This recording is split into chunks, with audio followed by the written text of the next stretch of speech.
السلام علیکم۔ عالمی مرکز مرکزی خانقاہ طارق جہانگیری سے میں میاں حضور کا صاحبزادہ اور خلیفہ حکیم شارق احمد طارق طارقی جہانگیری آج ایک بار پھر آپ کی خدمت میں حاضر ہوں۔ آج ایک بار پھر آپ کے لیے ماہ سفر کا ایک خاص تحفہ لے کر آیا ہوں۔ جو شخص بھی ماہ سفر کے آخری دن یعنی کہ سفر کے مہینے کا آخری جو دن ہوتا ہے اس دن کو مغرب کی نماز سے پہلے مغرب کی اذان سے پہلے جو شخص یہ عمل کرے گا انشاءاللہ اللہ رب العزت اس کے اوپر غیب سے رزق کے دروازے کھول دے گا اور وہ سارا سال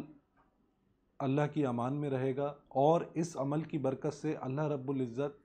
اس شخص کی عمر دراز کرے گا۔ اور اگر کوئی مریض کے لیے پڑھے گا تو انشاءاللہ اس عمل کی برکت سے اللہ رب العزت اس مریض کو بھی شفا یاب کرے گا۔ عمل بہت آسان ہے کہ سب سے پہلے درود ابراہیمی، اس کے بعد سورہ علم نشرہ، اس کے بعد سورہ قریش، اس کے بعد سورہ نصر، اس کے بعد سورہ طارق، اس کے بعد سورہ اخلاص، اور آخر میں آیت الکرسی۔ جو شخص بھی ان تمام کو 70 مرتبہ پڑھے گا اور اسی ترتیب سے پڑھے گا اور پڑھ کر مریض کے لیے پانی پہ دم کر کے مریض کو پلائے، گھر میں خیر و برکت کے لیے کسی بھی میٹھی چیز پہ دم کر کے اہل و عیال میں بانٹے، اور پورا دن پورا سال حفاظت کے لیے اپنے ہاتھوں پہ دم کر کے اپنے جسم پر پھیر لے، تو جو شخص اپنے ہاتھوں پہ دم کر کے اپنے جسم پہ پھیرے گا وہ سارا سال اللہ کی امان میں رہے گا۔ جو شخص اپنے رزق میں برکت چاہتا ہے اور چاہتا ہے اللہ رب العزت اس عمل کی برکت سے اس کے اوپر غیب کے دروازے کھولے اور اس کے روزگار میں اس کے رزق میں کشادگی ہو، تو وہ میٹھے پر یہ تمام جو میں نے صورتیں آپ کو بتائی ہیں، درود بتایا ہے، آیت الکرسی بتائی ہے، یہ پڑھ کر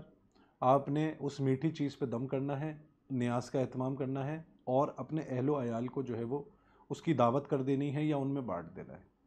اور انشاءاللہ اللہ رب العزت اس عمل کی برکت سے آپ کے رزق کے بھی دروازے کھول دے گا۔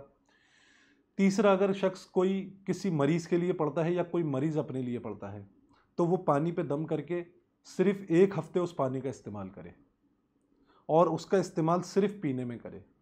تو انشاءاللہ اس کی برکت سے اللہ رب العزت اس کو شفا یاب کرے گا۔ یہ عمل بھی،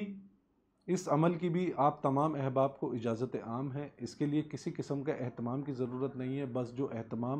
جو بیسکس اہتمام ہیں وہ آپ نے کرنے ہیں، جو بیسکس رولز ہیں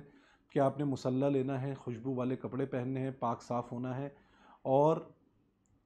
آپ نے باقاعدہ مصلی پر بیٹھ کے ان تسبیحات کا اہتمام کرنا ہے، اور تسبیحات کا اہتمام کر کے کسی بھی میٹھی چیز پہ، جو شخص یہ تینوں عمل ساتھ کرنا چاہتا ہے کہ وہ میٹھی چیز پہ عمل کر کے بھی دم کر کے بھی بانٹنا چاہتا ہے وہ بھی بانٹ سکتا ہے۔ اچھا، اس میں سب سے بڑی اور سب سے خوبصورت بات یہ ہے کہ جو احباب دم کر کے اپنے اہل و عیال میں بانٹے گا اور وہ لوگ کھائیں گے تو آپ کے رزق میں بھی برکت ہوگی، اور جو اہل و عیال کھائیں گے ان کے رزق میں بھی برکت ہوگی۔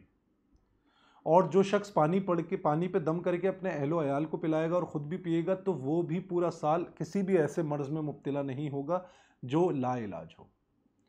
اور کوئی شخص اگر اپنے ہاتھ پہ دم کر کے اپنے اوپر پھیرتا ہے تو وہ بھی اپنے حفظ و امان میں رہے گا، اور باقاعدہ اپنے فیملی کو بلا کر ان پہ دم کر دیتا ہے تو وہ بھی